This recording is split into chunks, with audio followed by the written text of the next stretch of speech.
Olá pessoal, tudo bem com vocês? Espero que sim. Estou aqui para trazer mais uma semaninha do PET para vocês, tá bom? Estamos aqui hoje com a semana 2 do PET 4 do terceiro ano do ensino médio, beleza? O nosso tema continua sendo trabalho e agora é trabalho, sociedade e classes sociais. Então agora, né, eles vão trazer um Marx, né, gente? Tão esperado Marx aí.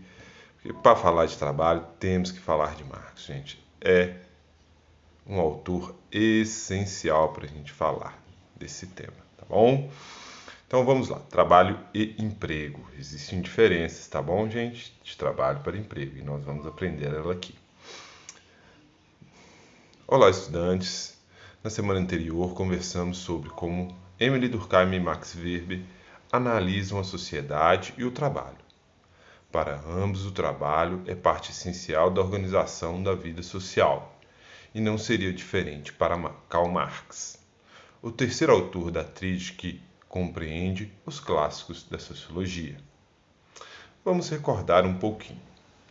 Esses três influentes estudiosos da sociedade fizeram suas observações entre os séculos XIX e XX, período de grandes transformações sociais, capitaneada pela Revolução Industrial. Tudo mudava rapidamente, entre elas o trabalho e suas relações. Também a Revolução Francesa, tá, pessoal? Sempre bom lembrar, não é só industrial. Mas você pode se perguntar, a sociedade de hoje também muda muito. Por que estudar esses autores antigos? Essa é uma boa questão. Vamos respondê-la. Vamos lá. A sociedade não é a histórica, quer dizer que não tem história, tá bom, gente? A histórica quer dizer que é uma coisa que não tem história. A sociedade tem história e está inserida na história. O que isso significa? Que as coisas que acontecem hoje, a forma que nós organizamos, os problemas que possuímos e as soluções que encontramos são consequências da maneira que foram construídas no tempo. Isso quer dizer que transformações que ocorriam na época desses três autores clássicos, mesmo que muitos anos atrás, ainda impactam, influenciam e explicam muito da nossa vida atual e muitos dos problemas de hoje, como desigualdades, pobreza e violência. Tem raízes históricas, né? Os grandes problemas da nossa sociedade aí, né, gente? Mas o racismo também, tá bom? Também não está aí, mas tem questões históricas. Se quisermos resolvê-las, precisamos entendê-las. Esses autores abordam de maneira crítica algumas dessas raízes, e por isso é um bom caminho para estudá-las, né? No caso da desigualdade, da pobreza e da violência, né, gente, é sempre bom procurar esses autores clássicos, ok? Vamos lá. Marx, por exemplo, define o trabalho como a essência do ser humano, ou seja, é como se ele dissesse que vivemos para isso, para trabalhar. Pesado isso, né, gente? Se for pensar assim, seco, né, sem explicação. Mas espera aí, a palavra trabalhar talvez possa aparecer com sentidos distintos na mente de cada um de nós. Muitos podem associar trabalho como um conceito sinônimo de emprego. Existem diferenças. Por exemplo, mas trabalho e emprego são coisas diferentes. Vamos lá. Trabalho é tudo o que o ser humano faz e que transforma o mundo à sua volta. Ele faz porque essencialmente precisa ou quer. Vamos lá. Quando ele precisa de alimento ou abrigo, né? Quando você vai buscar o seu alimento, né? Antigamente, qualquer forma desse tipo, né? Ou quando você vai construir uma casa, né? Hoje em dia são profissões, né, gente? Mas é trabalho, tá bom, gente? Construir o mundo à nossa volta, tá bom? Aí, porque quer alimentos melhores, ter um lugar confortável para viver. Conseguiram compreender? Para isso, o ser humano trabalha com o que o mundo lhe dá. e trabalhando com o que o mundo lhe dá, ele transforma o mundo. E olha só como tudo é consequência. Quando transformamos o mundo agora transformado, o mundo agora nos transforma. O que vivenciamos hoje é o reflexo de uma sucessão de eventos históricos, fruto do trabalho humano e as complexas relações que acontecem a partir delas. Olha só, o mundo que a gente vive hoje em dia, né? Ele é fruto do trabalho das pessoas do passado, que foram construindo esse mundo, constantemente a gente constrói o mundo, modifica ele e o mundo nos modifica, né, gente? Viu porque a sociedade em que vivemos não é a histórica? Não é, gente? Nós temos uma história. Houve pessoas antes de nós que construíram as casas onde nós moramos, né? As estradas onde passamos, as ruas por onde estamos. Existem essas pessoas existiram e construíram esse mundo.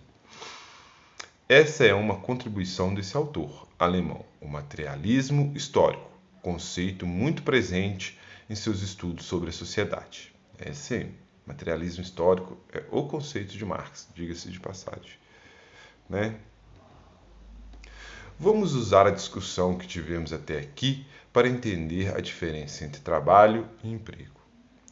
Como você já deve ter entendido, o ser humano trabalha para gerar algum benefício, mesmo que apenas para si próprio, como satisfazer suas necessidades. Claro, muitas vezes com impacto para o coletivo. Com o passar da história e devido a inúmeros eventos e arranjos, homens e mulheres começaram a ter problemas para trabalhar, gerando benefícios para si na busca de saciar adequadamente suas necessidades de abrigo e alimentação. Por exemplo, como a sociedade foi historicamente constituída por classes antagônicas, né? O que é classes antagônicas? Uma de um lado e uma de outro, umas com extremas diferenças. O que seria, por exemplo, escravizados e donos de escravos, aristocratas e servos, tá bom? E que a distribuição de bens e poder ocorria de maneira desigual, né, gente? Os bens da sociedade, né, não estão divididos de maneira igual, né? O emprego surgiu como consequência e o trabalho remunerado para aquele que não tem os meios próprios para trabalhar, né? Vamos pensar a grande maioria da sociedade, né, gente? A grande maioria da nossa sociedade vive isso aí. Meios? Que meios próprios são esses, né? O que são os meios para a gente produzir aí, né, gente? Resposta: os meios de produção, que é a forma que a gente utiliza para produzir as coisas, né? Pode ser terra, a indústria, o dinheiro, qualquer um desses, ou até outros. Ou outros, né, gente? Vamos lá. Pense lá atrás. Antes do surgimento das cidades, das máquinas, das indústrias, nas pessoas que não possuíam terras para trabalhar, por exemplo, em um mundo basicamente agrícola, quem não possuía terra não tinha os meios de produção. Entenderam, gente? Ou era serva, ou era escravizada, ou trocava seu trabalho por alguma coisa. Tinha gente que recebia pagamento em sal. Olha só, gente, curiosidade. Não é à toa que a palavra salário vem daí. Olha aí, gente. Depois, com a industrialização, uma sociedade muito mais populosa que começava a concentrar-se em cidades, trocar a própria força de trabalho por algum dinheiro, ou seja, por emprego, passou a ser a forma de trabalho, de transformar o mundo e suprir suas necessidades básicas, mais comum. Tão comum, mas tão comum, que hoje, quando falamos de trabalho, imaginamos imediatamente o emprego, fazendo uma associação automática. Percebendo por que é importante entender a raiz da sociedade que vivemos? Tá vendo, gente? Para a gente entender como a gente vive, por que a gente vive dessa forma, né?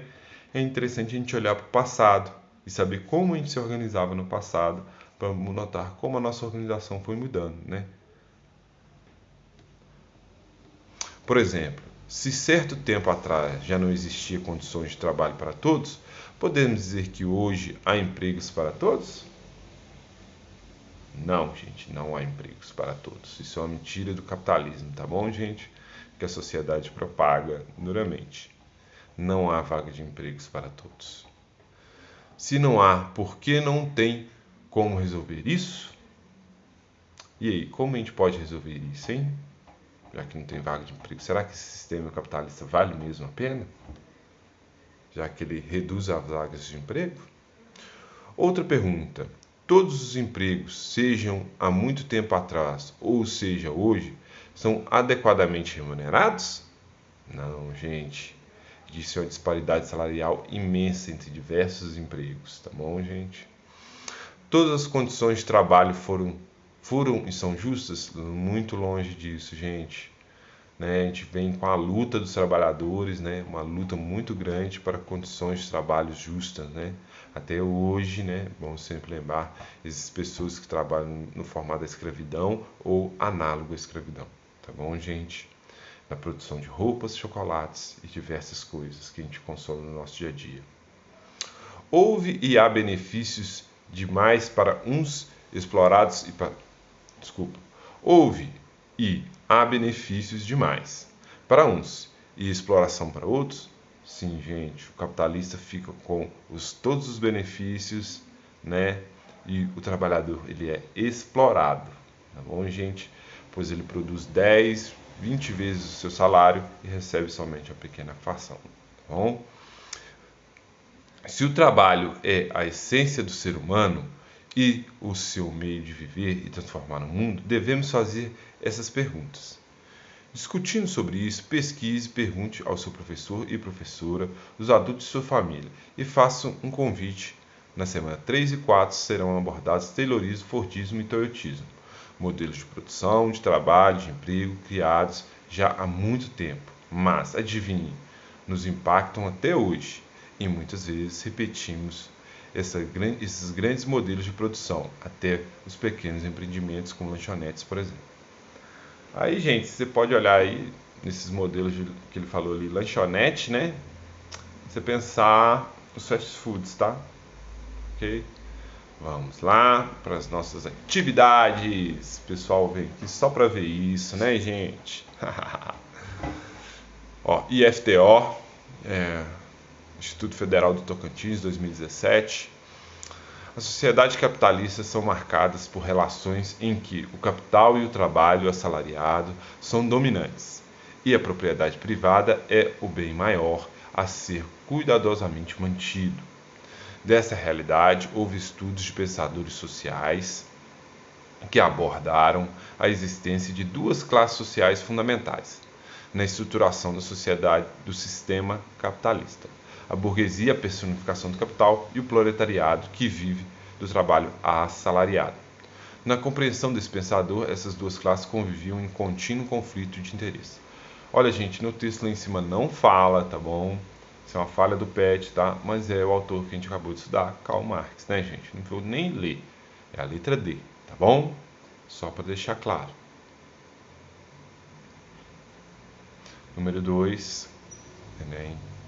Enem 2014 adaptada. Analise a imagem abaixo e responda. Olha só, a imagem aqui abaixo, você vê as máquinas trabalhando, né? E o ser humano ocupando o espaço de limpar as botas. Então, um emprego subalterno para o ser humano, né? Imaginando em um futuro como consequência do que fazemos hoje e considerando a dinâmica entre a tecnologia e a organização do trabalho, as representações contidas no cartoon caracterizadas pelo pessimismo em relação, também a gente não vai ter a resposta lá em cima, tá bom, gente? Essa questão aqui também está fora de esquadro, mas qual que seria? A ideia de progresso? Letra A. Letra B, a sustentabilidade do meio ambiente? Não. C, a organização dos sindicatos? Também não. D, a educação? A ociosidade? Não. É a ideia de progresso. É um medo do progresso das máquinas tomarem o local de trabalho. Por que tem esse medo do progresso? É porque o local de trabalho das pessoas, né, gente? Onde as indústrias modernizam, né? Geralmente há dispensa de trabalhadores. Então existe esse medo aí, tá bom? Galera, forte abraço para vocês, tá bom? Espero que tenha ajudado. Estudem bem, tamo junto. Deixa o like e segue a gente aí no YouTube, fazendo favor.